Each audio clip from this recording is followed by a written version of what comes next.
हाय लोगोफोर, नोंथांमोननि गेजेराव आङो दिनै दोंसे शायरि भिडिअ लानानै फैदों। शायरिखौ लिरनानै हरदों प्रसन्न बसुमतारी, डिस्ट्रिक्ट धेमाजि सिलाफोथार, भिलेज जुरिगुरि। दानिया फैदो बिथां हरनाय शायरिखौ दान्दिसे सम खोनासंलांदिनि।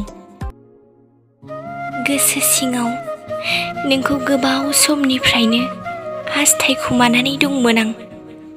नोंनि सिगाङाव आंनि गोसोनि बुंनो साननाय फंसे रावखौ गोबाव समनि गेजेरजोंब्लाबो आं गावनि हास्थायनायखौ लाना गोसोनि साननायफोरखौ फोरमायनो थाखाय बिखा बेखेवना नोंखौ आइ लाभ इउ बुंदोंमोन।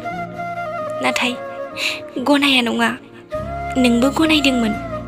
आंनि गोसोनि रावखौ नोंबो बुजिदोंमोन। नोंबो आंनो गोसो होबायमोन आरो आंबो गोबां खुसि जाबायमोन। नोंखौ लानानै गोबां सिमांबो सुजुबायमोन आं। नाथाय बेफोर आंनि नुनाय सिमांफोरा गासैबो फैमाल जालांबाय।